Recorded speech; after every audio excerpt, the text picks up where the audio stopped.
Olá, bom dia. Eu sou Márcio Migliorati, engenheiro da Unidade de Negócio Baixada Santista da Sabesp e membro da Associação de Engenheiros da Sabesp. Começamos hoje mais um encontro AESabesp Online, momento de tecnologia com a Acceptance Group Filtration, AirVac. Nossos encontros abordam temas do saneamento, do meio ambiente e de inovação, conectando o setor de saneamento, seus profissionais e a sociedade. Esta é uma das iniciativas da AESabesp, dando continuidade às suas atividades nesse período de enfrentamento à pandemia. Antes de começarmos nossa palestra, 2 recados muito importantes. Marque em sua agenda. O 31º Encontro Técnico da AESabesp será realizado de 24 a 26 de novembro, totalmente online. Esta edição bateu recorde de submissão de trabalhos técnicos. Estamos preparando um encontro técnico com a marca do nosso evento nesses 31 anos. Convidados e conteúdos de alta qualidade técnica e amplas discussões para ajudar o desenvolvimento do setor de saneamento no Brasil. Confira todas as atividades em nosso site www.aesabesp.org.br e no site do evento que está no chat do webinar. Confira todas as novidades em nosso site www.aesabesp.org.br e no site do evento. E um recado importante aos profissionais aposentados da Sabesp. Você sabia que ao continuar como associado da AESabesp, além de todos os benefícios já conhecidos, você também poderá ser remunerado por serviços prestados às comunidades por meio de projetos socioambientais, consultorias ou cursos e treinamentos no âmbito do saneamento ambiental? Para saber mais, escreva para aesabesp@aesabesp.org.br. Agora, retornando ao nosso momento de tecnologia de hoje, temos aqui Wilson Ragazzo Jr., Regional Manager Latam da Acceptance Group Filtration, a empresa AirVac. Nosso convidado falará sobre conceitos, componentes e exemplos de aplicação de rede de coleta de esgoto por vácuo. Bom dia, Wilson. Bom dia, Márcio. Bom dia a todos os participantes. Tudo jóia. Seja bem-vindo e obrigado por participar aqui conosco, tá? Vamos conhecer um pouco sobre o nosso palestrante. O Wilson é engenheiro civil formado pela PUC de Campinas, fazendo MBA pela USP. Possui 15 anos de experiência no mercado de saneamento na América Latina, ocupando posições de gestão desde 2008. Durante mais de 4 anos atuou com captação de água subterrânea no Chile e desde 2010 trabalha para a Acceptance Group, ocupando funções de gestão para distintas marcas do grupo. Atualmente ele é gerente para a América Latina da marca AirVac, fabricante de sistemas de coleta de esgotos a vácuo. Lembramos a todos que este encontro de tecnologia será gravado e o vídeo ficará disponível no site da AESabesp, para quem quiser assistir de novo ou compartilhar. Você que está assistindo pode fazer perguntas pelo chat. É só clicar no ícone abaixo desse vídeo, tá? E ao final da apresentação, nosso convidado responderá as questões. Ok, Wilson, tudo certo? Podemos começar? Vamos lá, vamos lá. Bom, antes de iniciar, eu gostaria de agradecer pela presença de todos. Obrigado você, Márcio, obrigado à AESabesp por poder participar deste webinar e muito obrigado à Kátia pelo suporte prestado até o momento para fazer isso acontecer. Então vamos lá, a intenção desse webinar, a ideia é falar sobre os conceitos e aplicações de coleta de esgoto a vácuo. A intenção é que até o final a gente possa passar sobre o que é um sistema de coleta de esgoto a vácuo, quais são as aplicações, quais são os componentes principais do sistema e onde maiormente esse tipo de sistema é aplicado e dar alguns exemplos de aplicação. Vamos então começar.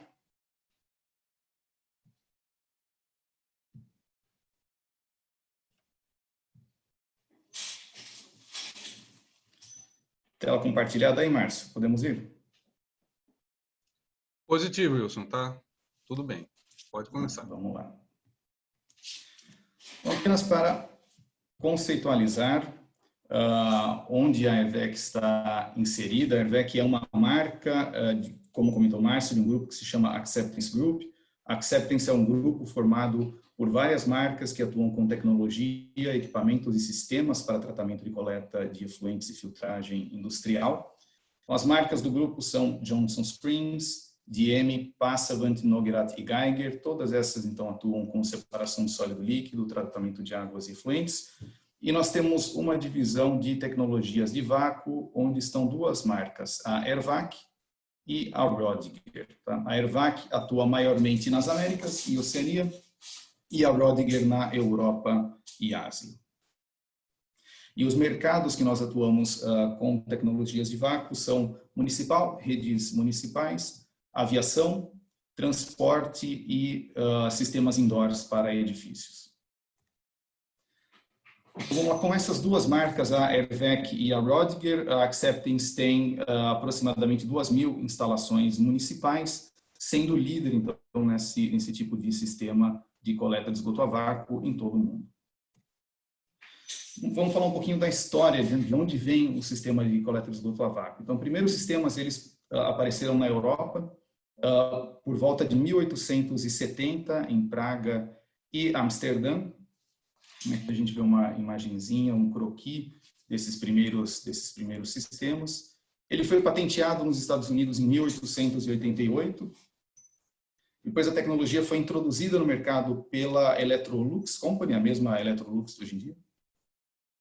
E em 1960 a Electrolux vendeu essa licença para uma empresa que não existe mais, chamada Sanivec, que deu origem à Airvac na década de 1960. Em 1970 foi quando realmente esses sistemas começaram a ser utilizados em maior escala nos Estados Unidos e foi considerado um sistema experimental pela EPA. Em 1980 ele passou de sistema experimental para ser considerado como um sistema alternativo à gravidade, e a partir daí ele foi se desenvolvendo, a partir daí que realmente houve um crescimento maior desse tipo de tecnologia. E atualmente, apenas para dar uma referência, no Brasil existe uma NBR, a 15710, desde 2009, sobre sistemas de rede de coleta de esgoto sanitário doméstico a vácuo. Então, o que é um sistema de coleta de esgoto a vácuo? O sistema de coleta de esgoto a vácuo é um sistema centralizado de coleta de esgoto, onde todo o esgoto de uma área de projeto é encaminhado para uma estação de vácuo. E utiliza diferencial de pressão para transporte de esgoto. Então, esses dois conceitos. É um sistema centralizado de coleta e que utiliza diferencial de pressão para o transporte de esgoto e não o transporte por gravidade. E por que ele foi desenvolvido? Ele foi desenvolvido para ser uma alternativa a sistemas por gravidade, né, para passar de uma situação assim, onde você tem sucessivas elevatórias e postos de visita, sobretudo em uma área plana, para uma situação parecida com isso, né? Então, ter uma profundidade média constante e muito mais superficial e, importante, sem postos de visita. Então, agora a gente vai entrar um pouquinho já em como funciona o sistema. Então, sempre existe uma estação de vácuo, que é o ponto de coleta de todo o esgoto de uma região. Na estação de vácuo existem bombas de vácuo que pressurizam negativamente o tanque de coleta. Então, essas bombas de vácuo removem ar do tanque de coleta. A rede de coleta, ela é conectada ao tanque de coleta e estende o vácuo por toda a rede. E, finalmente, esse vácuo chega a uma caixa de válvula. A caixa de válvula possui uma válvula, e essa válvula opera normal fechada. E operando normal fechada, ela mantém, assim, o vácuo na rede de coleta. A válvula se abre e o conteúdo é extraído para a rede e conduzido para a estação de vácuo por diferencial de pressão. Então, a parte inferior da caixa de válvula recebe esgoto por gravidade nas conexões. Ao se abrir, então, quando essas válvulas se abrem, elas succionam, extraem o líquido e também admitem ar.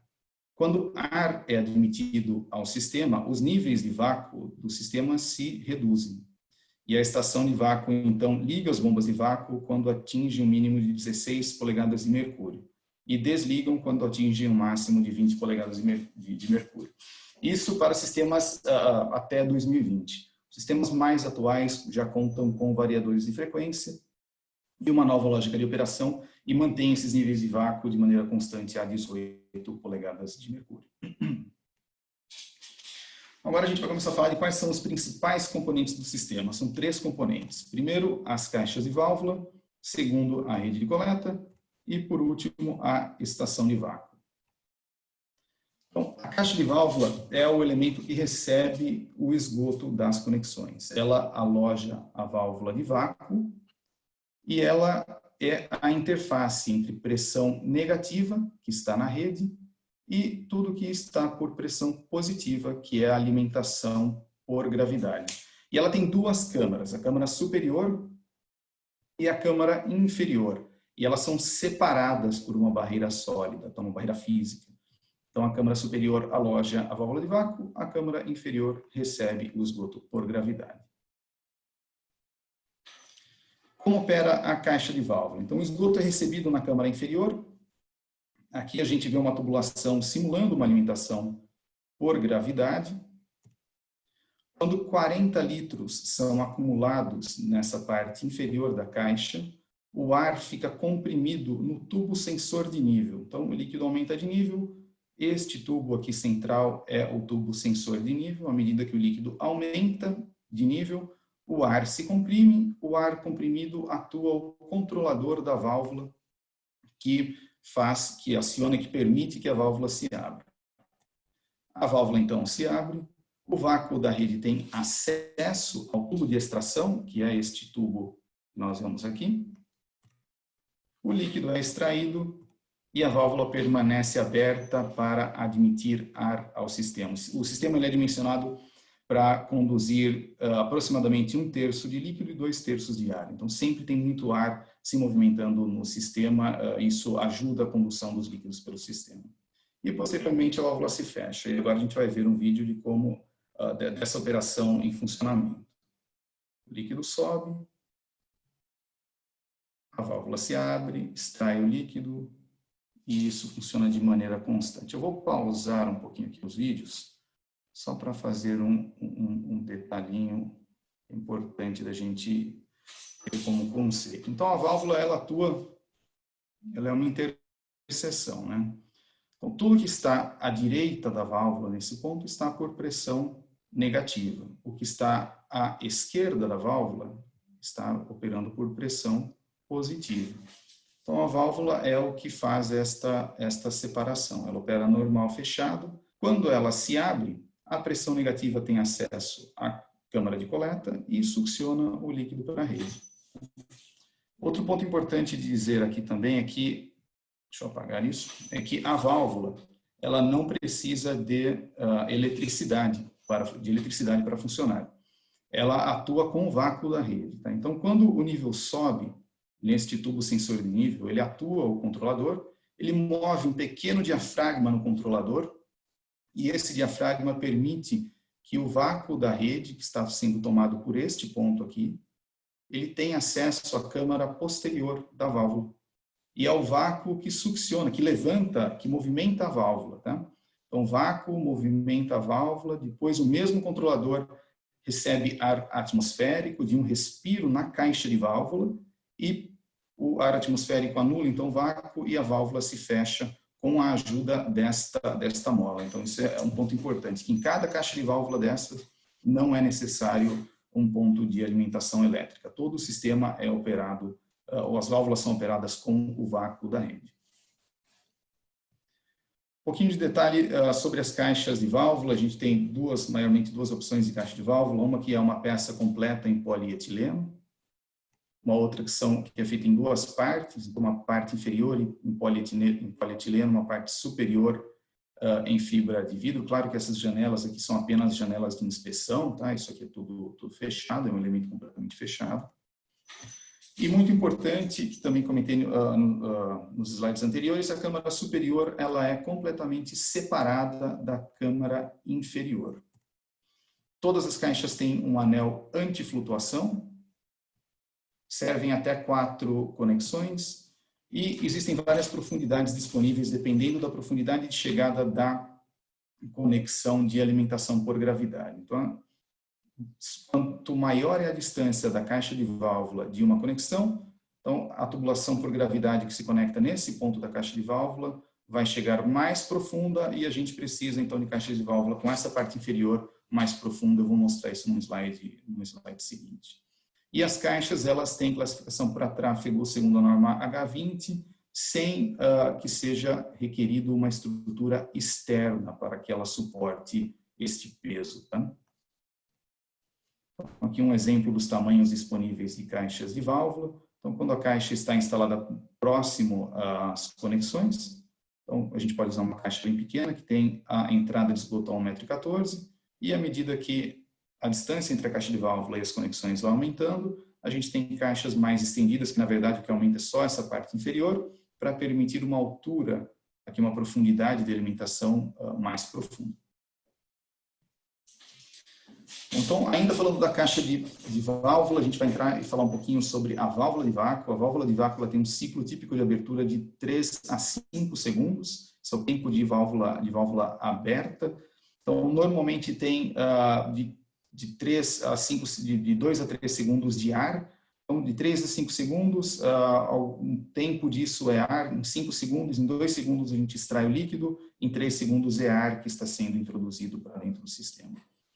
Os materiais de fabricação é de polipropileno com fibra de vidro, todos os componentes metálicos são de aço inox 316L, então acionamento sem eletricidade e permitem passagem de sólidos de até 3 polegadas livre aqui pela parte interna. Então essa bolinha que a gente vê aqui não é parte da válvula, isso aqui é só um elemento que tem 3 polegadas para mostrar que ela pode passar um elemento de até 3 polegadas pela válvula.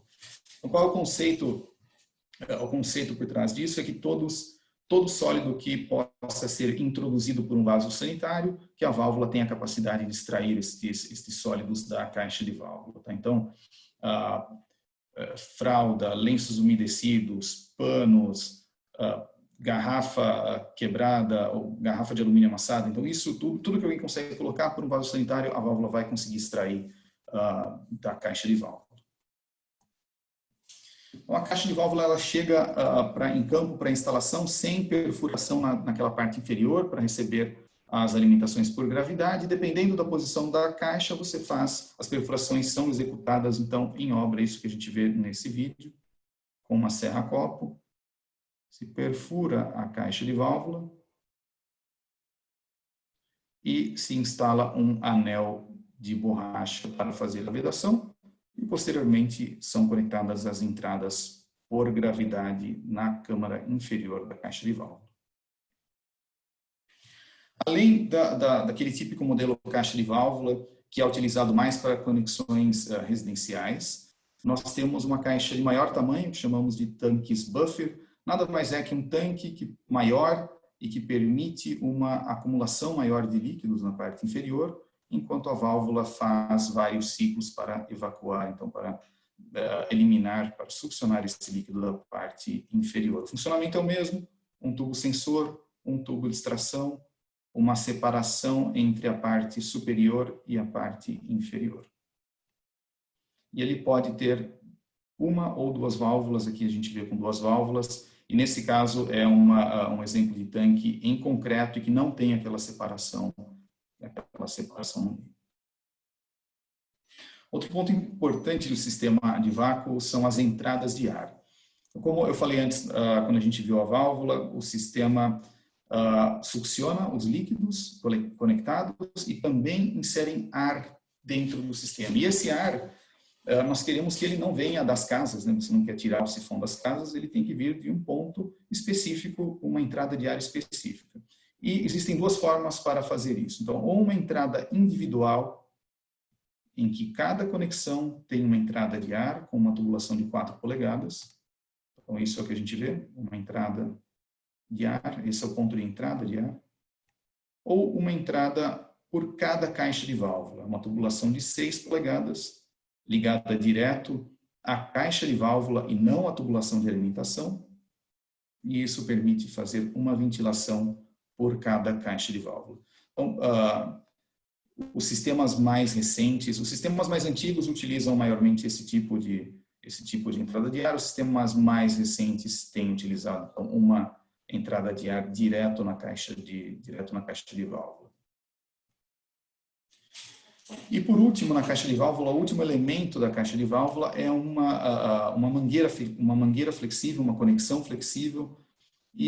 Essa mangueira é para facilitar a conexão entre a rede coletora e a caixa. Então, em cada ponto da rede, essa caixa estará a uma distância da rede, a uma altura diferente também, então é muito difícil padronizar uma conexão, né? Você fabricar uma conexão diferente para cada conexão entre a caixa e a rede, e por isso foi desenvolvido esse conector, um conector flexível que tem a única função de facilitar essa conexão caixa e rede. No passado, essa conexão era feita assim, então, com uniões e seções de tubos coladas, que obviamente é muito mais difícil de ser feito.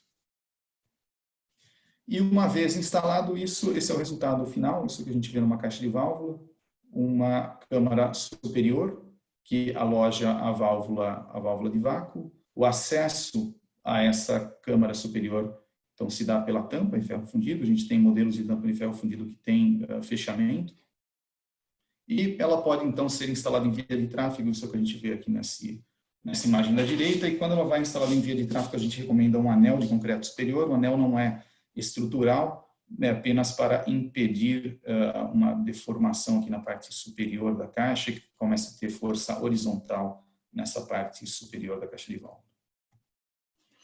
Segundo item do sistema é a rede de coleta. Então, a principal característica da rede de coleta no sistema de esgoto a vácuo é a instalação a menor profundidade e menores diâmetros, de 3 a 12 polegadas. Normalmente, 3 polegadas é a ligação entre a caixa de válvula e a rede. Depois, a rede sempre começa com 4 polegadas e, na maioria dos casos, vai até 12 polegadas. E outro ponto importante é que a rede não precisa, então, de ossos de visita. Sobre o material da rede, tá? Ele pode ser PVC. Quando for utilizado em PVC, o recomendado é que ele tenha o que é conhecido internacionalmente como selo Ribber. Aqui no Brasil a gente conhece como junta elástica integrada, ou pode ser PAD. Então esse aqui é um exemplo com uma instalação em PAD, agora do Chile, está exposta inclusive. E aqui um exemplo de PVC com junta elástica integrada.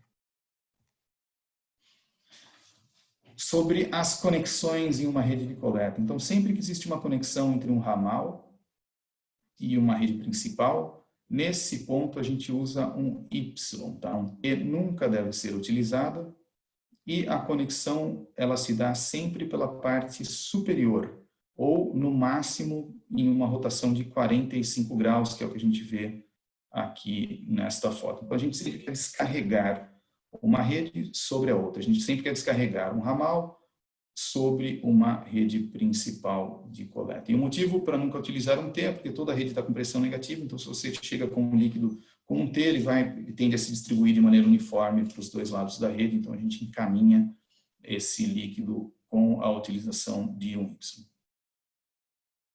A rede de coleta, ela utiliza válvulas de divisão, que são válvulas de gaveta, de cunho emborrachada e haste fixa, são utilizadas no início de cada ramal ou no coletor principal próximo às conexões com ramais ou em intervalos não superiores a 500 metros no coletor principal.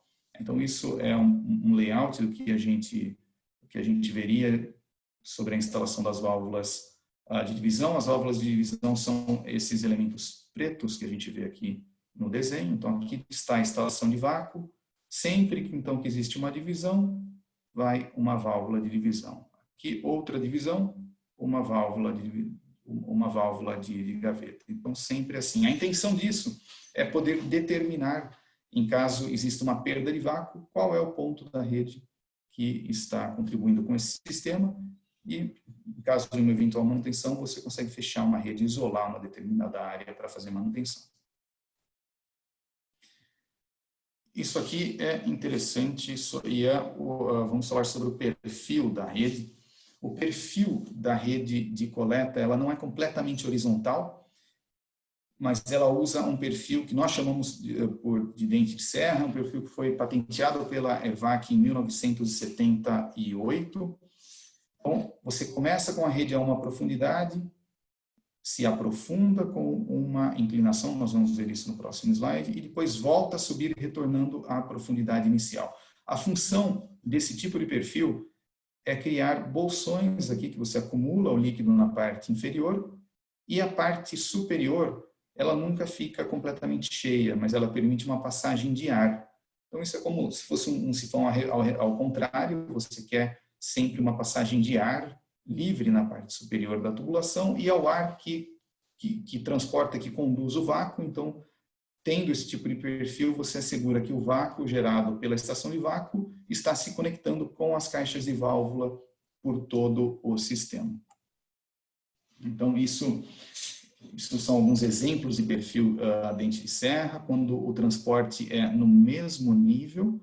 Então, esse é o sentido da vazão, estação de vácuo aqui pela direita, caixas de válvula para a esquerda. A tubulação é instalada com inclinação de 0,2% no sentido da estação de vácuo e algumas elevações trazem a tubulação à mesma profundidade inicial. Então, em um exemplo, se você começa com a rede a 90 centímetros, em 250 metros você tem 50 centímetros de profundidade adicional, chega até 1,40, e depois nesse ponto você retorna a 90 centímetros. E vai fazendo isso ao longo de toda a rede. Então a profundidade média é a mesma, no entanto é utilizado esse tipo de perfil para acumular líquido sempre na parte inferior e deixar o ar passar na parte superior.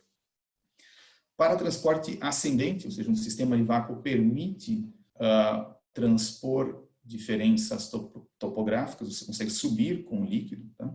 E quando a gente tem que fazer isso, se usa uma elevação a cada 6 metros. Por que 6 metros? Porque é a distância normal de um tubo, de uma tubulação, e depois se realizam elevações de 30 a 45 centímetros. Então, um tubo com inclinação de 0,2 e uma elevação. Um tubo com inclinação de 0,2 e outra elevação até conseguir chegar à altura necessária. E para transporte descendente, aí sim, o perfil da tubulação pode acompanhar o perfil do terreno. O último item dos componentes de um sistema de vácuo é a estação de vácuo. A estação de vácuo é o que gera a pressão negativa por todo o sistema e recebe todo o esgoto de uma área de projeto. Então, ela contém bombas de vácuo, então removem o ar do tanque do sistema, gerando vácuo para o sistema. Um tanque de coleta, bombas de recalque, essas bombas então recebem ou bombeiam esse líquido até um tratamento ou a um seguinte posto de visita, e depende de cada projeto, mas enfim, ela toma o líquido recebido pelo tanque de coleta e bombeia para o seu próximo destino. E um painel de comando que opera toda a estação de vácuo. E também um gerador em stand-by para garantir um serviço ininterrupto para a estação de vácuo e todo o sistema. Uma pergunta que é um pouco recorrente é: poxa, e se eu tiver uma estação de vácuo que esteja numa cota topográfica maior do que onde eu tenho que bombear? Será que eu preciso dessas bombas aqui para remover o líquido do tanque e mandar para a estação, que pode estar, por exemplo, para a estação de tratamento, que pode estar numa cota inferior? E a resposta é que sim, você sempre precisa das bombas de recalque, porque o tanque está com pressão negativa. Então, se você simplesmente tivesse uma conexão na parte baixa do tanque e abrir uma válvula, o que vai acontecer é que ar vai entrar dentro desse tanque, mas o líquido não sai. Então, você precisa das bombas para succionar e bombear o líquido do tanque. Wilson. As estações de vácuo... Oi, Wilson. Sim? Posso te interromper um pouquinho? Tem algumas perguntas que estão chegando, tá? Algumas delas nós vamos deixar para o final, porque ela tem a ver com o desfecho, com o final da apresentação. Mas tem uma que chegou aqui agora, do Lucas Diego Costa Oliveira. qual a área de atendimento de cada estação de vácuo? Quer dizer, já que você está abordando a estação, você pode esclarecer qual a área de atendimento que você pode dar? Claro, claro. Bom, isso depende muito de como, das características da rede, das perdas estáticas e de fricção da rede. Mas para ter uma ideia, tá? A gente tem estações em locais muito pequenos, de 40 casas, 13 de 40 casas, 13 caixas de válvula, e tem estações maiores que atendem regiões maiores, tá? Mas a gente pode pensar em mais ou menos 1.500 e 1.900 conexões por uma rede para uma estação de vácuo aproximadamente. E sobre comprimento de rede, alguma coisa entre 15 quilômetros total de rede aproximadamente. E também respondendo uma outra pergunta que pode ser uma outra pergunta também, qual é o comprimento máximo de uma linha individual de vácuo, né? De uma linha apenas individual. O comprimento máximo que a gente recomenda é mais ou menos 2,5 a 3 quilômetros, e o máximo existente em um sistema de vácuo em operação é de 4,8 quilômetros, tá? De uma linha individual, né? Um coletor principal. Respondido, Márcio? Ok. Tem outras perguntas chegando, mas nós vamos acumular para o final, tá, pessoal?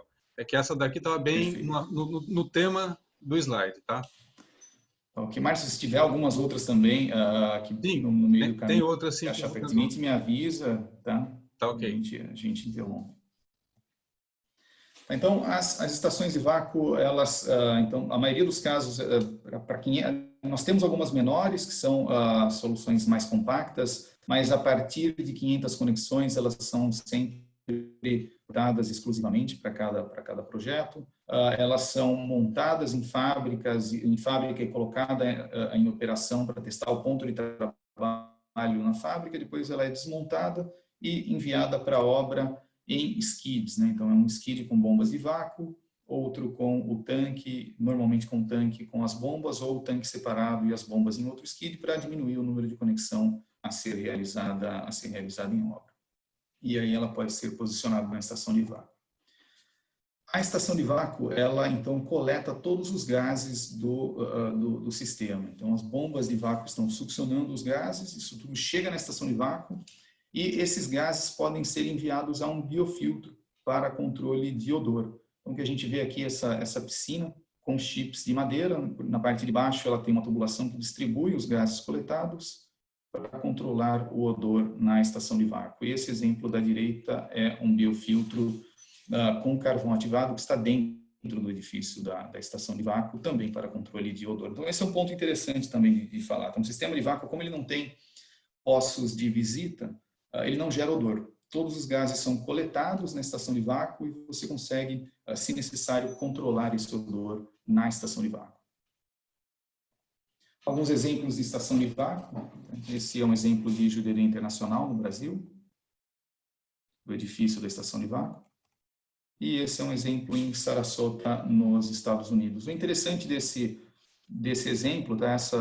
Esse aqui é o edifício da estação de vácuo, tem não é todo o edifício, tem banheiro, tem almoxerifado, algumas outras coisas aqui da empresa de águas também dividem o espaço com a estação de vácuo. O interessante aqui é ver que a estação de vácuo ela está em uma área de convívio público, né? Então, o que é feito aqui é conduzir os gases para um biofiltro, controlar os odores, e ela pode perfeitamente estar, então, próxima a áreas de convívio, a residências, sem gerar odores desagradáveis, né? Você consegue controlar isso.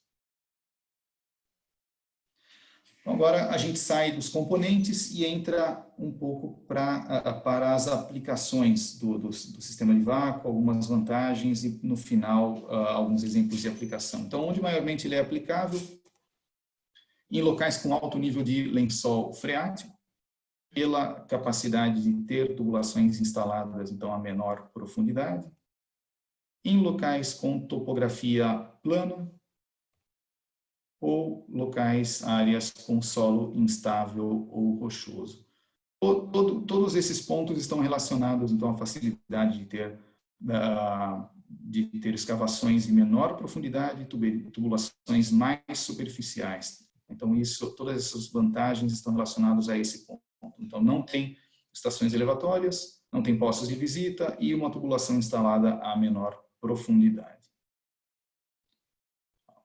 Ainda algumas vantagens de instalação, então, redução de tempo de obra, uma menor interferência superficial devido às escavações de menor profundidade, e essa última é bem interessante, e é a flexibilidade horizontal e vertical de trajeto. Então, como sistema vácuo, se você está executando uma rede e por algum motivo tem alguma interferência de alguma outra infraestrutura urbana, você consegue desviar disso, você consegue se aprofundar ou se elevar, desviar dessa infraestrutura urbana e voltar à cota de projeto posterior a essa sobreposição que foi feita, sem necessariamente afetar todo o projeto desse ponto para frente. Tá? Então, você consegue voltar, desviar de uma interferência e voltar à sua cota de projeto e continuar a rede. Sobre segurança ao meio ambiente. Uma rede de coleta a vácuo, ela não tem vazamento, e ela não tem infiltração devido ao tipo de rede que é utilizado, ou PAD ou um PVC com a junta elástica integrada. Então, quando existe alguma quebra, algum rompimento, alguma falha em uma junta, o que acontece é uma entrada de ar no sistema, mas não há perda de esgoto para o meio ambiente. E isso é detectado pela estação de vácuo. A estação de vácuo detecta uma perda de vácuo no sistema e você consegue identificar o trecho que isso ocorreu para que seja corrigido. Outra vantagem operacional, acho que deve estar todo mundo se perguntando, poxa, não tem posto de visita, o que acontece se eu tiver que fazer uma limpeza, né? Mas um sistema de esgoto a vácuo, ele é autolimpante. Tá? As velocidades de transporte são de 4,5 a 5,5 metros por segundo, e isso garante que o sistema esteja sempre se limpando, não há deposição de sólidos ou gordura nas tubulações de um sistema de coleta de esgoto a vácuo.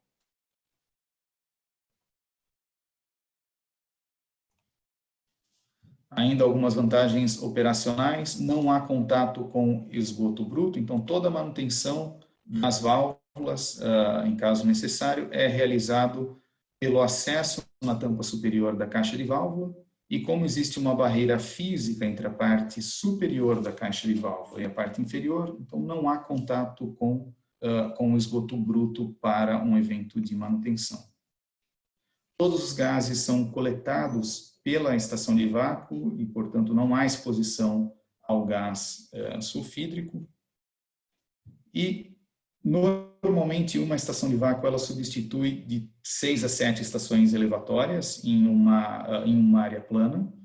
E isso também é uma vantagem desde o ponto de vista de alimentação elétrica. Então, você concentra toda a alimentação elétrica apenas na estação de vácuo e consegue controlar isso. Então, por isso que a gente sempre fala que é interessante ter um gerador em stand-by, que pode ser um stand-by em um trailer, que você leve, em uma carreta que você leve ao ponto, ou normalmente fixo aí na estação de vácuo. Mas então é outra vantagem, né? Você substitui várias estações elevatórias, concentra isso tudo em apenas uma estação de vácuo.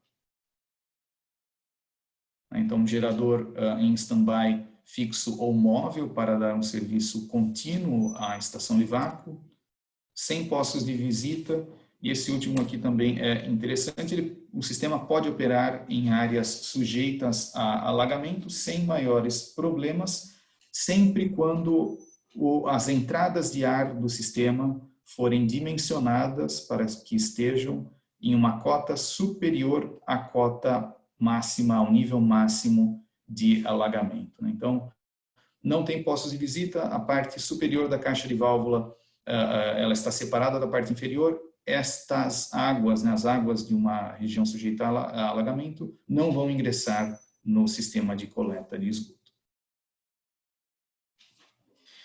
Um grande mito, uma pergunta que a gente sempre tem é, poxa, mas e a manutenção que esse sistema dá? Então, eu preparei aqui alguns slides para mostrar quais são os pontos que tipicamente requerem de manutenção.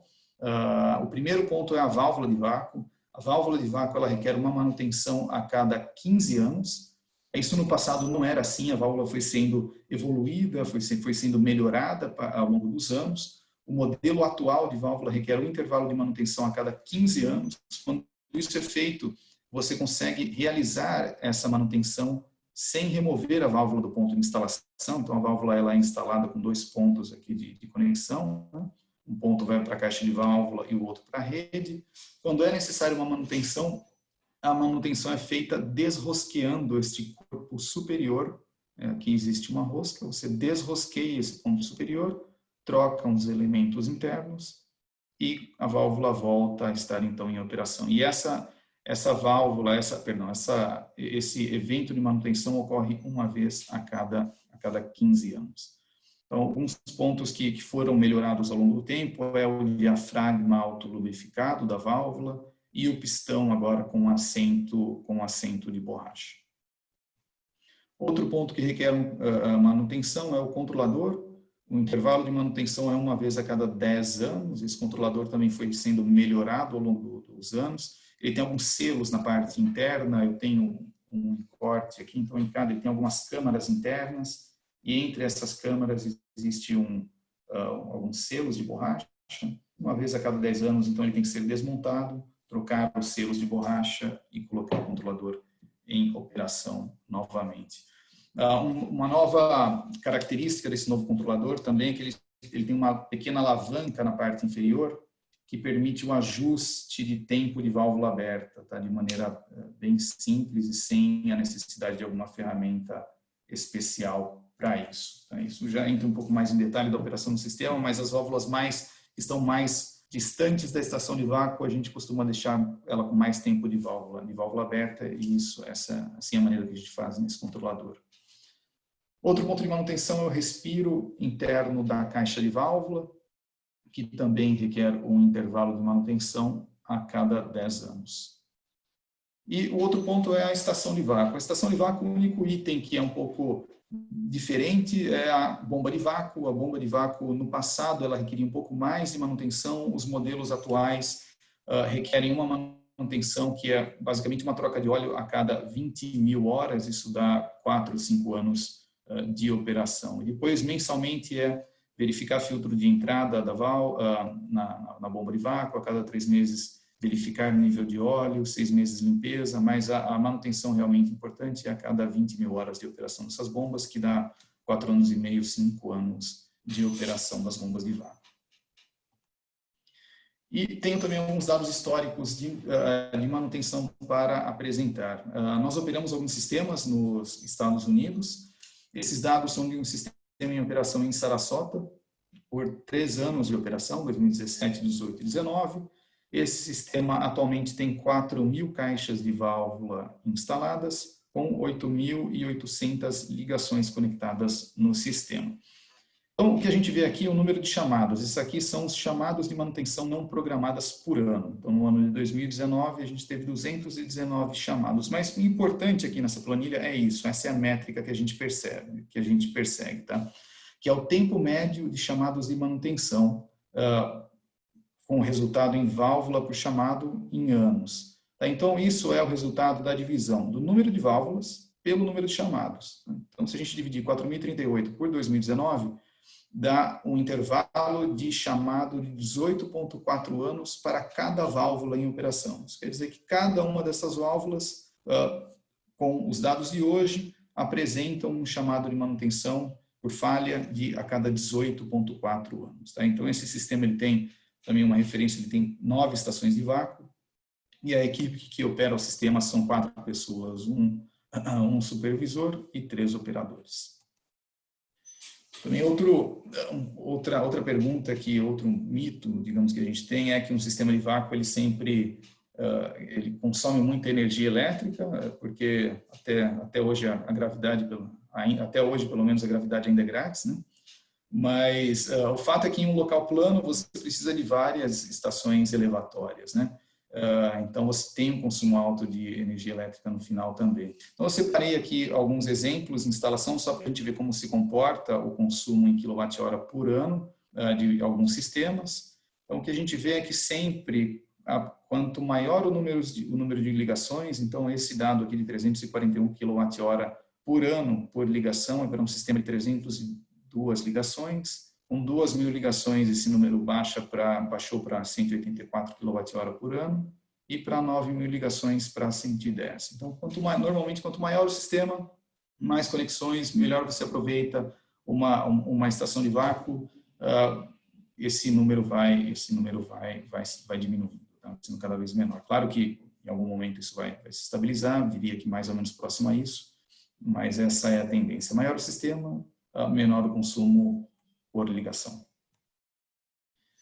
Vamos falar um pouco de monitoramento, como você consegue prever, como você consegue identificar algum eventual problema que exista em um sistema. A forma mais simples é uma luz sinalizadora, e isso são coisas recentes, tá? A luz sinalizadora, por exemplo, é algo bem recente, talvez de 10 anos atrás.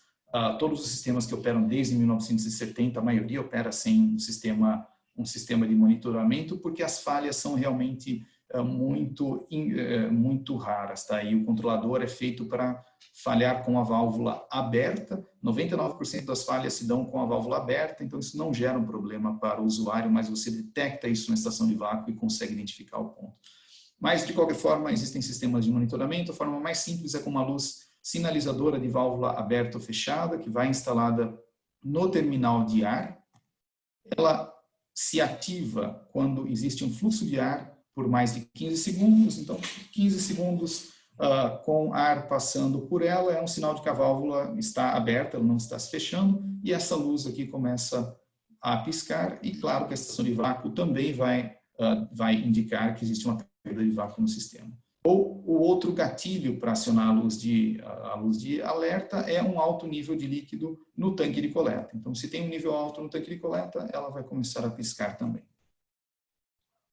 E ela tem uma bateria e é alimentada por luz e placa solar. A outra forma de monitoramento já é uma forma de monitoramento mais completa, é um sistema de monitoramento remoto de caixas de válvula que monitora individualmente cada caixa de válvula, a pressão da rede de coleta e também monitora a estação de vácuo. Ela tem interface para smartphone e tablet. Então, isso é um pouco o que o operador pode ver. Então, ele tem informação de cada caixa de válvula, informação da estação de vácuo.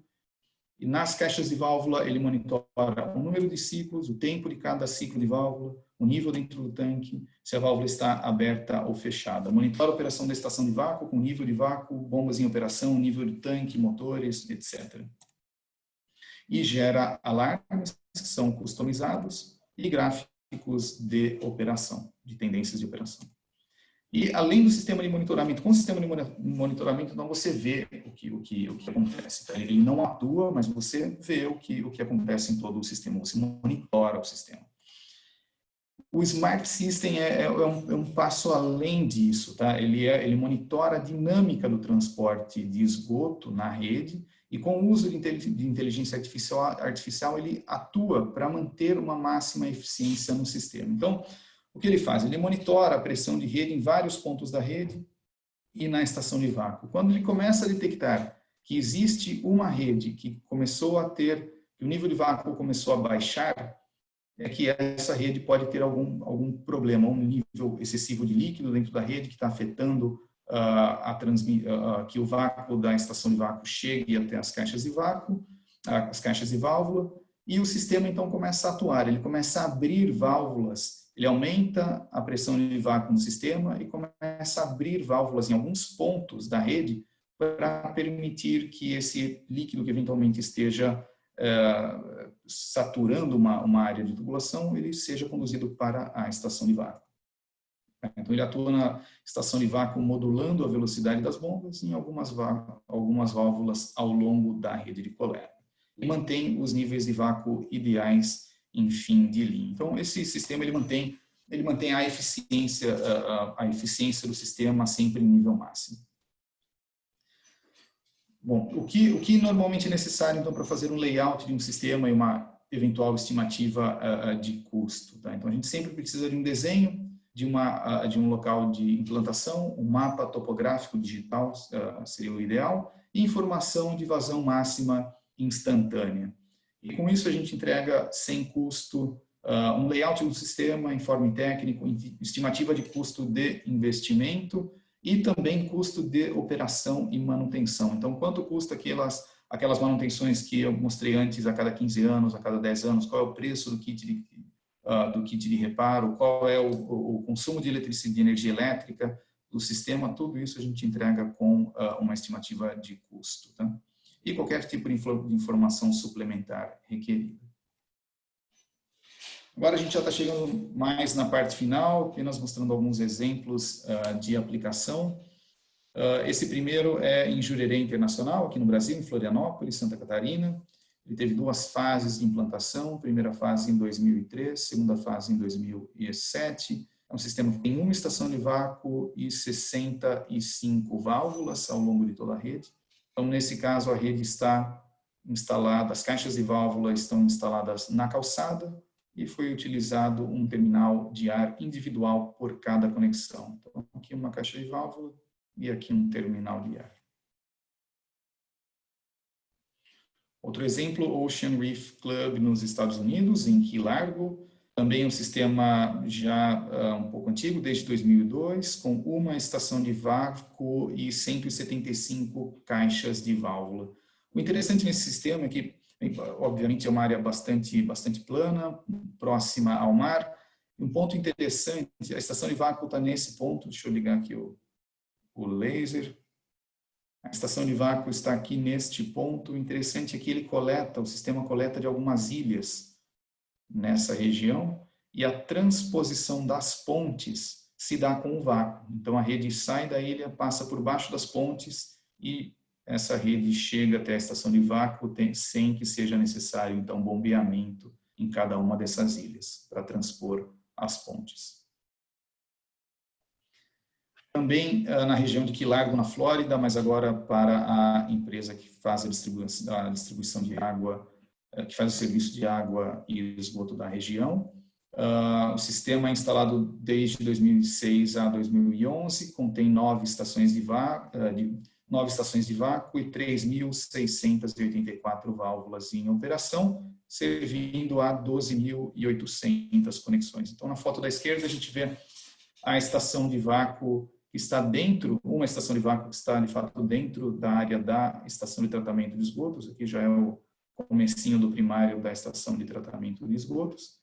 E aqui um exemplo de uma caixa de válvula instalada com um terminal de ar ao lado.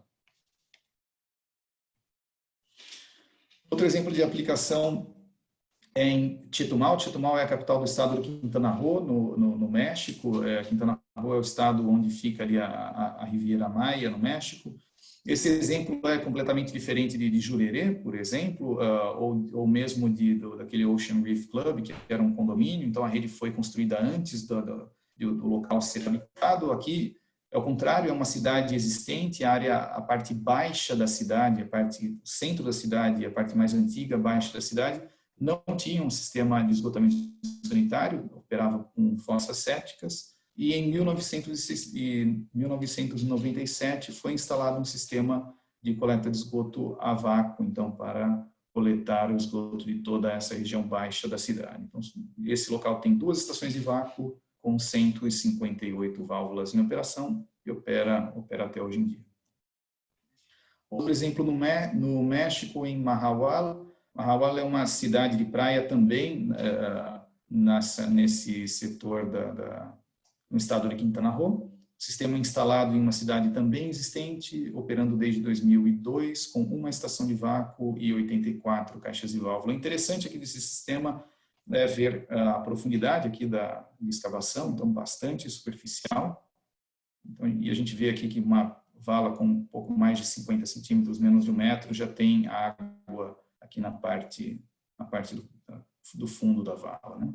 Então, um sistema por gravidade seria muito difícil de ser implementado em um local assim.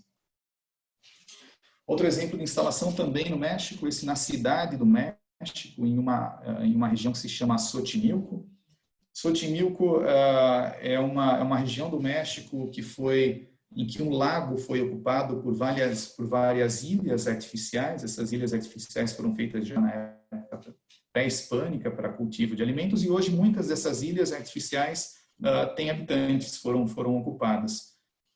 E o que se vê, então, é um nível freático muito alto, de aproximadamente 40 centímetros, e instalar um sistema por gravidade, claro, seria muito difícil em um local assim. As ruas são muito estreitas, são vielas, em algumas ruas não tem largura para carro, tem menos de 2,5 metros, por exemplo.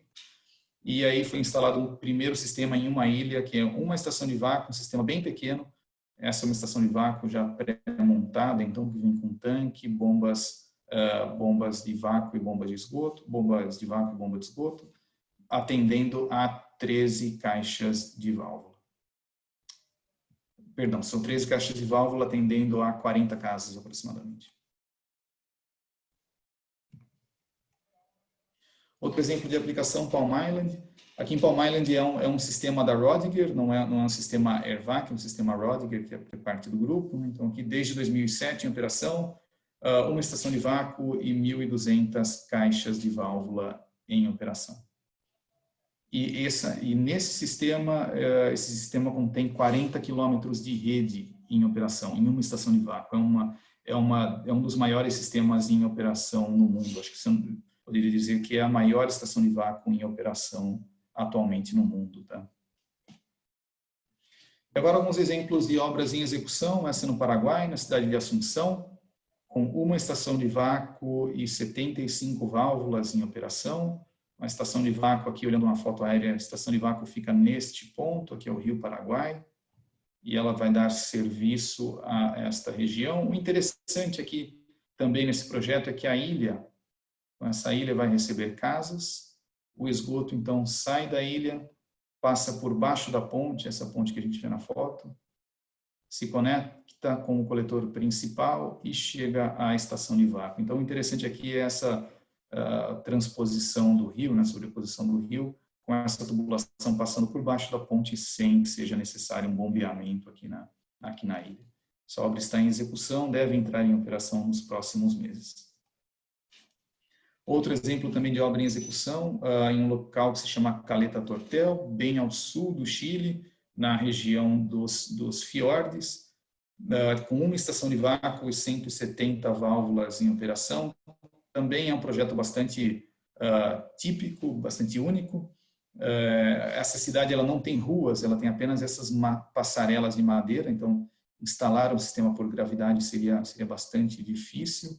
Parte das casas está sobre palafita, aqui na parte mais costeira, mais próximo ao mar, e parte das casas está um pouco mais alto, do nível do mar, mas em um solo muito rochoso, então de muito difícil escavação. Então, em muitas partes aqui desse sistema, o sistema ele vai superficial, ele está sobre o piso. Então, aqui o que a gente vê sobre a passarela é a rede de vácuo, uma rede de PAD. E aqui, então, a gente vê uma caixa de válvula apenas com a parte inferior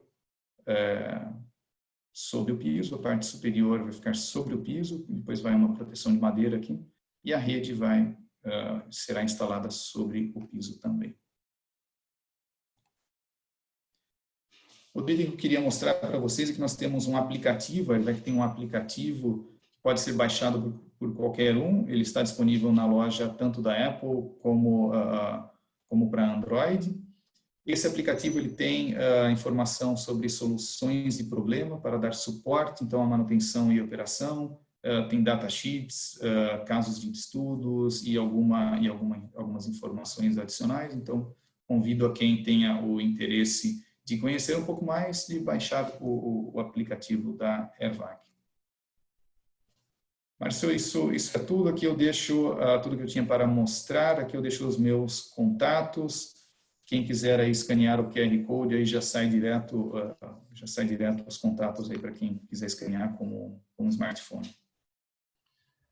Oi, Wilson, obrigado aí por compartilhar o seu conhecimento conosco, tá? De uma forma assim clara, tecnicamente abordando todos os assuntos necessários, um detalhamento, uma riqueza técnica que assim, nos possibilitou entender bastante e ter bastante dúvida também, né, porque não é um sistema usual, né? As dúvidas que foram surgindo, eu até interrompi uma só, mas é porque estava exatamente no momento que era adequado questionar. Outras dúvidas de diversas áreas, eu vou tentar agrupar para a gente conversar aqui. Tem diversas áreas, desde o projeto, operação, né, custo de vida, materiais e tudo mais. Então, eu vou tentar agrupar numa sequência os questionamentos que nos foram apresentados. Tá? O primeiro, quanto à topografia, né? Você já comentou, praticamente respondeu muitas delas durante a sua explanação, né? Topografia favorável, precisamos de menos estações, né? Acho que isso ficou bem claro, que topografia favorável, o método por gravidade ele é mais adequado, né, por questão de custos. Esse aí é uma alternativa a soluções um pouco mais complexas, né? Questão de solos, com rochas, com lençol freático, com solos instáveis, né? E você queria falar alguma coisa sobre a questão de projetos e as características que facilitam o sistema? Mas só complementando o que você já comentou, realmente o sistema a vácuo ele é uma alternativa aos sistemas por gravidade, maiormente utilizado para ser uma obra mais fácil em locais planos, né? Então não dá para competir com a gravidade se a topografia já favorece a condução dos líquidos do esgoto em uma região, obviamente a gravidade vai ser a melhor solução, né? Mas em um local plano, onde você teria que ter tubulações profundas, sucessivas estações elevatórias, esse é o tipo de projeto que a coleta de esgoto a vácuo pode dar uma solução muito mais eficiente. Então, uma estação de vácuo ela opera normalmente em uma área de em um raio de 2,5 km, 3 km. Ela consegue substituir mais ou menos, também claro que depende da topografia, mas mais ou menos de 6 a 7 estações elevatórias. Então, quando você consegue substituir várias estações elevatórias com uma estação de vácuo, esse é o tipo de projeto que começa a ser interessante ser avaliado com um sistema de coleta de esgoto a vácuo. Tá? Então, nunca a gente, em um local que já tenha inclinação, que já tenha pendente, que a topografia seja favorável a uma coleta por gravidade, então isso é obviamente ideal que seja por gravidade. Então, o esgoto a vácuo é realmente para ser uma solução para locais planos ou com terreno com dificuldades de escavação, seja areia ou rocha, nível freático elevado. Ok. Outro assunto aqui, quando a gente fala em limpeza, manutenção, desobstrução, né? Na Sabesp a gente fala operação, a gente entende desobstrução, tá? Manutenção, eu digo. E quando você falou manutenção, teve muitas questões aí, adaptação de equipamento de desobstrução de tubulação, a pergunta do Lucas Diego Costa, sobre gases, aproveitamento de gases e tudo mais. O que eu questiono para você é o seguinte, desobstrução da rede não ocorre, né? A própria rede é autolimpante. O problema de manutenção está mais na operação das caixas, é isso? Correto, Márcio, correto. Não é necessário, não são necessárias intervenções de desobstrução de rede. Então a rede, a própria condução do esgoto com alta velocidade vai fazendo esse papel durante a operação do sistema. Então, não são necessárias intervenções de desobstrução. Ok. Quanto ao processo de ligação, teve uma pergunta também, que agora não me fugiu o nome da quem perguntou, mas eu também tenho uma dúvida quanto a isso. Tá? Qual que é o procedimento de ligações? Você disse que até 4 conexões por caixa. Tá? Você tem a caixa simples e a caixa buffer. A caixa simples até 4 conexões, correto? E nessas 4 conexões é uma ligação ou podem ser várias ligações conectadas e aí ter mais imóveis do que 4 em cada caixa? A caixa simples, eu digo. A caixa buffer a gente entende que é um pouco maior, né? Se as vazões não forem muito altas, podem sim, Márcio. A gente tem projetos que têm mais ligações por caixa de válvula, tá? A caixa de válvula, além de receber, de coletar o esgoto, outra função dela é colocar ar no sistema, né? Então, a gente sempre avalia a vazão que cada caixa de válvula, ou a quantidade de casas que cada caixa de válvula vai receber, e a posição de cada caixa de válvula no sistema também. Então, a gente não pode concentrar muito a vazão em uma caixa de válvula e essa caixa ficar muito distante da próxima caixa de válvula. O que conduz o líquido no sistema são as aberturas das válvulas. Então, cada vez que abre uma válvula, existe o diferencial de pressão, né? O diferencial de pressão é gerado com a abertura da válvula, o ar entra e esse ar é o que ajuda a mover todo o líquido pela tubulação. Quando a gente começa a ter poucas caixas de válvula no sistema, então a gente começa a ter pouco ar entrando no sistema e isso afeta a condução. Então, a gente sempre tem que achar um equilíbrio entre número máximo ou ótimo de conexões e entradas de ar. Chegou aqui agora uma pergunta do Jin Ishikawa, que ele tem a ver com esse assunto. Então, vamos... como é feita a manutenção na parte inferior da caixa de válvula? Entupimentos, né? Sabemos que a rede de 150 milímetros constantemente tem esses problemas, né? Quantos PVs essas caixas substituem em média? Existe algum tipo de gradeamento antes das estações ou caixa de válvula? Interessante a pergunta, obrigado pela pergunta. Eu vou partir do final. Se é necessário algum gradeamento, não é necessário. Então, teoricamente, tudo que na caixa de válvula pode chegar, tudo que uma pessoa conseguir colocar dentro de um vaso sanitário em uma casa. Então, a caixa de válvula consegue extrair esse sólido.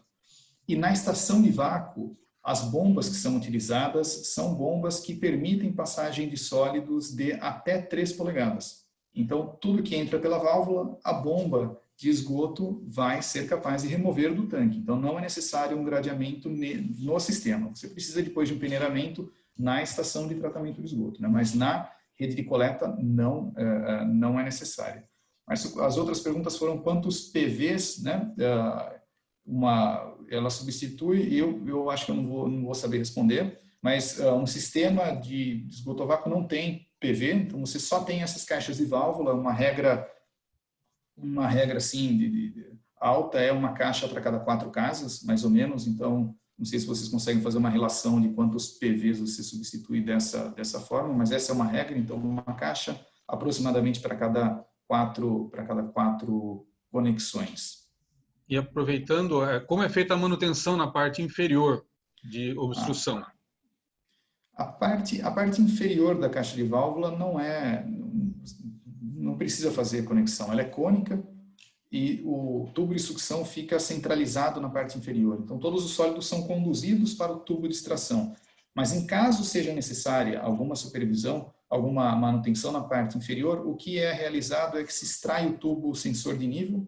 A gente tem uma ferramenta especial para remover o tubo sensor de nível e, com o próprio vácuo da rede, você consegue limpar com um tubo, ou com um caminhão limpa-fossa, você limpa o fundo da caixa. Mas isso não é comum, tá? Tem muita gente que pergunta para a gente, por que vocês não deixam na caixa de válvula um ponto de acesso, uma tampa para você ter acesso à parte inferior, né, para algum evento de manutenção? E isso já foi bastante discutido na nossa empresa, se vale a pena ter um ponto de acesso para a câmara inferior ou não. E onde a gente chegou é que melhor não, porque esse ponto de acesso ele pode acabar virando como um ponto de entrada de líquido ao sistema. Então, vamos supor que algum operador, por algum motivo, vá fazer uma manutenção, vá monitorar uma caixa de válvula, abre essa tampa de acesso para a válvula, para a câmara inferior, e isso fica aberto, fica mal fechado.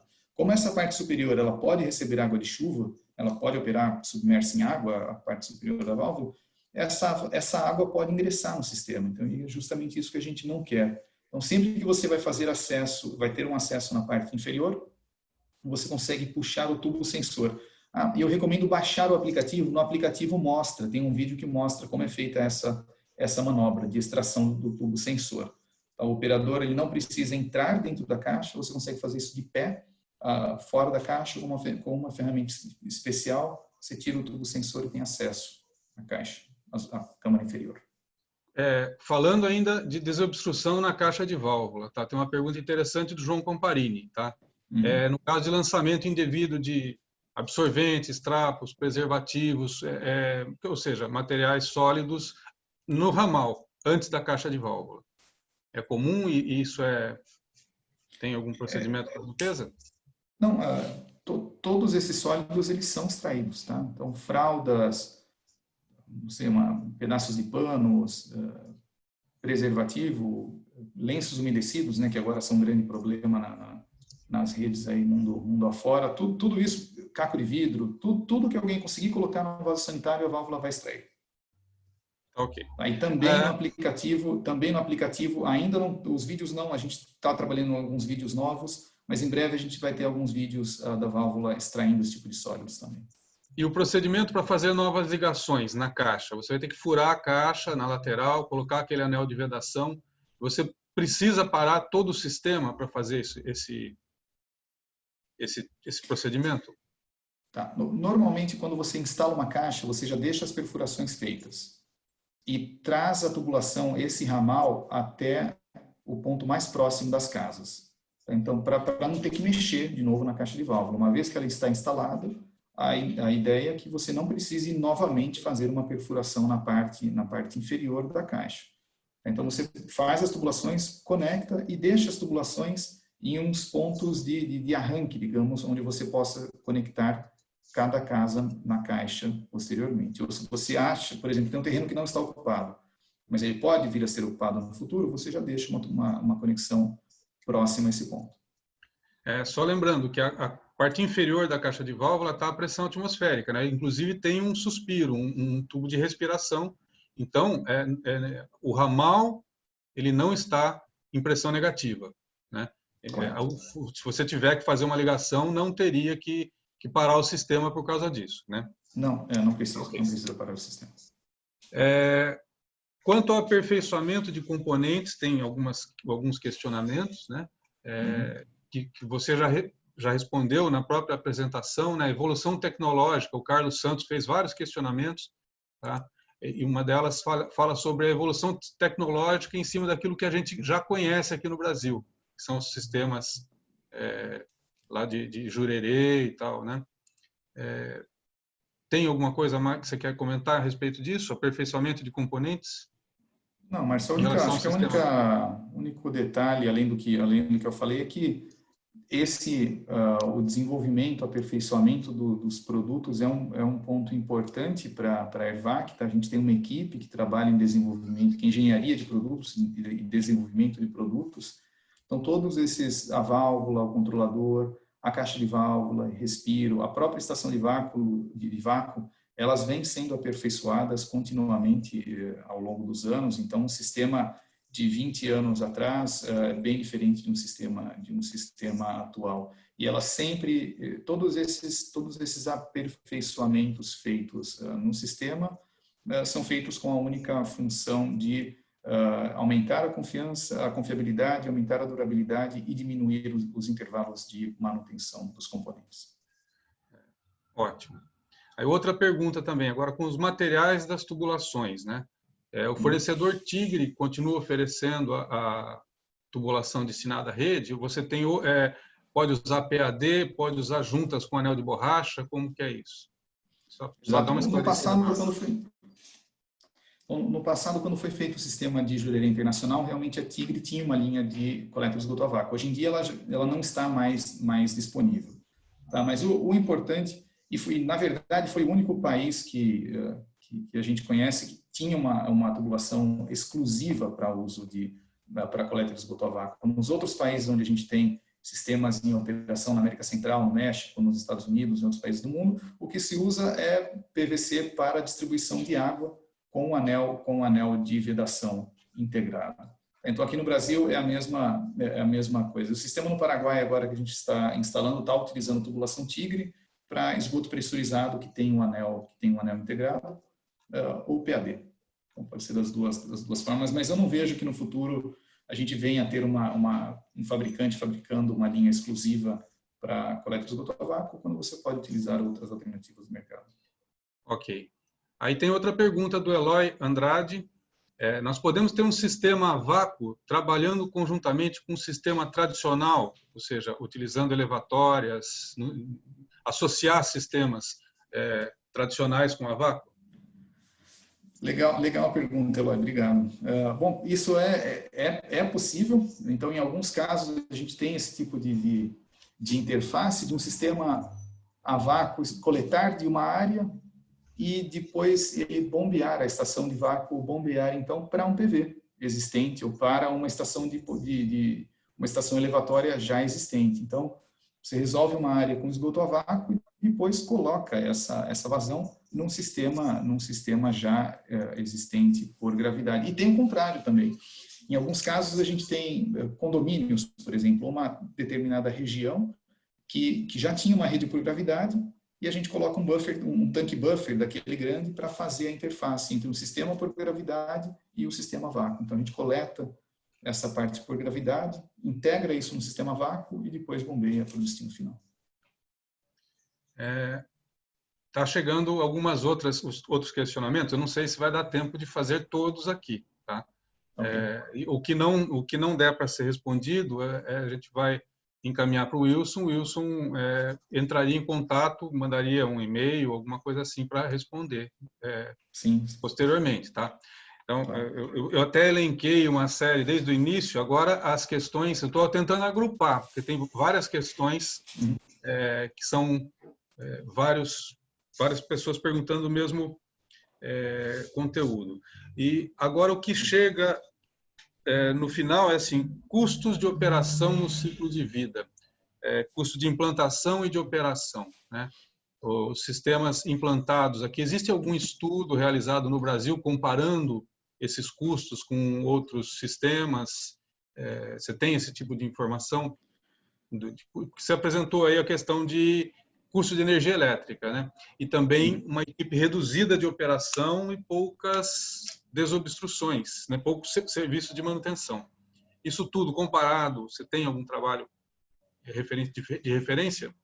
No Brasil eu desconheço, Márcio. Normalmente quando a gente faz um layout, um custo estimativo para um operador, para um potencial cliente, o operador ou potencial cliente é quem acaba fazendo essa comparação. O que eu posso informar é que sempre a tomada de decisão de utilizar um sistema de esgoto a vácuo, na maioria das vezes, vai pelo lado financeiro, né? Então tem que ser mais econômico, ficar pelo menos no mesmo nível de um sistema por gravidade. Mas normalmente esse tipo de comparação do investimento inicial é feito por parte do operador.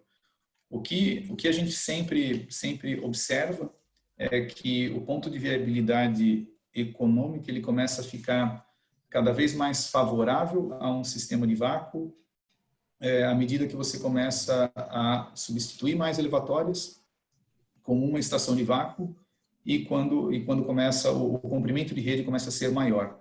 Então, se você está pensando em uma área muito pequena, onde uma estação de vácuo ia substituir talvez uma ou duas elevatórias, talvez não valha a pena, né? Uma estação de vácuo, ela tem pelo menos duas bombas de vácuo, sempre uma em operação e outra em stand-by, e pelo menos duas bombas de esgoto, uma em operação e uma em stand-by. Então, você está trocando duas bombas por duas, né? Então, normalmente, para áreas pequenas, a gente não é tão economicamente viável, mas quando você começa a substituir mais elevatórias, a gente começa a ficar mais economicamente viável. E quando a gente faz de novo um estudo de um layout, a gente aí sim entrega o custo, uma estimativa de custo de operação, OPEX, com intervalos de manutenção, custos de cada item de manutenção e o custo de eletricidade, de energia elétrica.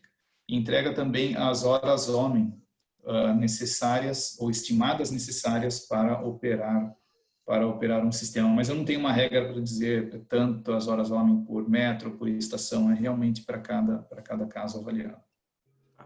E uma outra pergunta que chegou agora, do Edson Andrighetti. Considerando as condições médias, sociais e urbanísticas das favelas do Brasil, gostaria de ouvir suas considerações sobre prós e contras para a instalação de sistema a vácuo nessas áreas, favelas.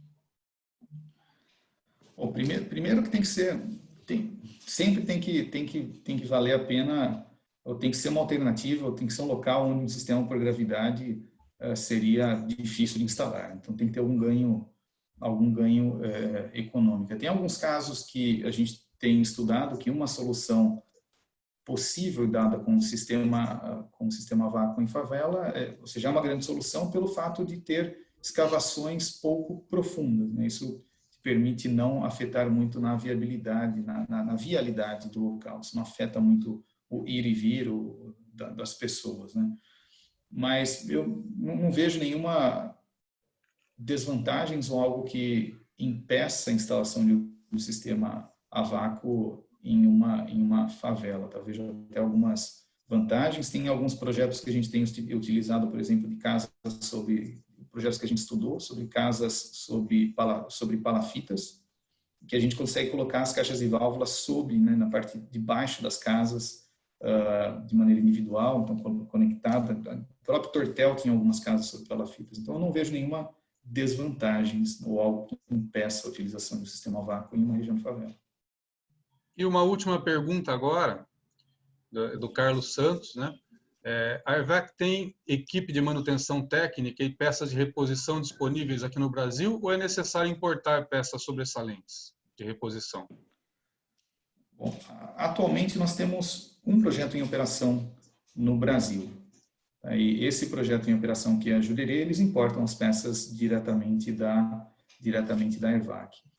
À medida que mais sistemas comecem a ser instalados no Brasil, nós temos uma unidade. A Acceptance tem uma fábrica aqui no Brasil, que atende a algumas linhas de produto, e com essas outras linhas de produto, o que a gente faz é ter, então, um estoque de peças de manutenção aqui no Brasil.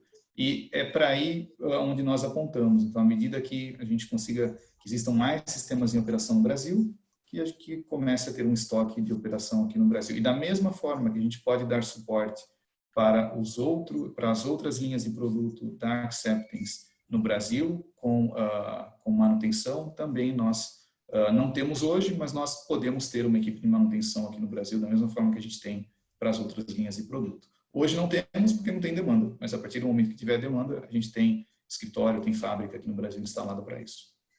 Ok. Vamos encerrando agora, caminhando para o final do nosso encontro, tá? Você quer fazer um fechamento? Bom, eu gostaria de agradecer novamente a Sabesp, você, Márcio, pela oportunidade de apresentar, agradecer aos participantes pela presença e paciência de ficar agora aqui até o final do nosso webinar. E, Márcio, qualquer dúvida, algo que não ficou claro, eu convido a todos que, por favor, me mandem um e-mail, entrem em contato. Márcio, se tiver perguntas também que não forem respondidas, me envia e será um prazer responder a todas as perguntas ou algum ponto que não ficou claro. Obrigado, Wilson. Parabéns aí pela sua apresentação e clareza nessa nova técnica que nós precisamos conhecer melhor para poder encontrar os locais adequados para aplicação, que ela é uma outra solução complementar aí que nós precisamos conhecer, tá? Obrigado aí. Quero agradecer a participação do Wilson Ragazzo Júnior, Regional Manager Latam da Aquaceptance Group Filtration, ERVEC, né? E lembrar que esse vídeo vai estar sempre no nosso site disponível para quem quiser assistir de novo ou compartilhar. Para todos ficarem atentos no nosso site, nas novidades sobre os próximos eventos e datas dos encontros online, que também estão sendo informados aí no chat. Tem bastante informação no chat para todos. No nosso site também você encontra todas as informações sobre nossos cursos que estão em nossas redes sociais e seguem em comunicado por e-mail de marketing, tá? Se você quiser receber nossos comunicados, basta se cadastrar no site aesabesp.org.br. As empresas interessadas em participar nos encontros de tecnologia podem entrar em contato com o nosso departamento de marketing no e-mail paulo.oliveira@aesabesp.org.br, e que também está no nosso chat. E lembro mais uma vez o recado profissional para os aposentados da Sabesp, né? Você sabia que ao continuar como associado da Sabesp, além de todos os benefícios já conhecidos, você pode ser remunerado por serviços prestados às comunidades por meio de projetos socioambientais, consultorias ou cursos e treinamentos no âmbito do saneamento ambiental? Para saber mais, escreva para aesabesp@aesabesp.org.br.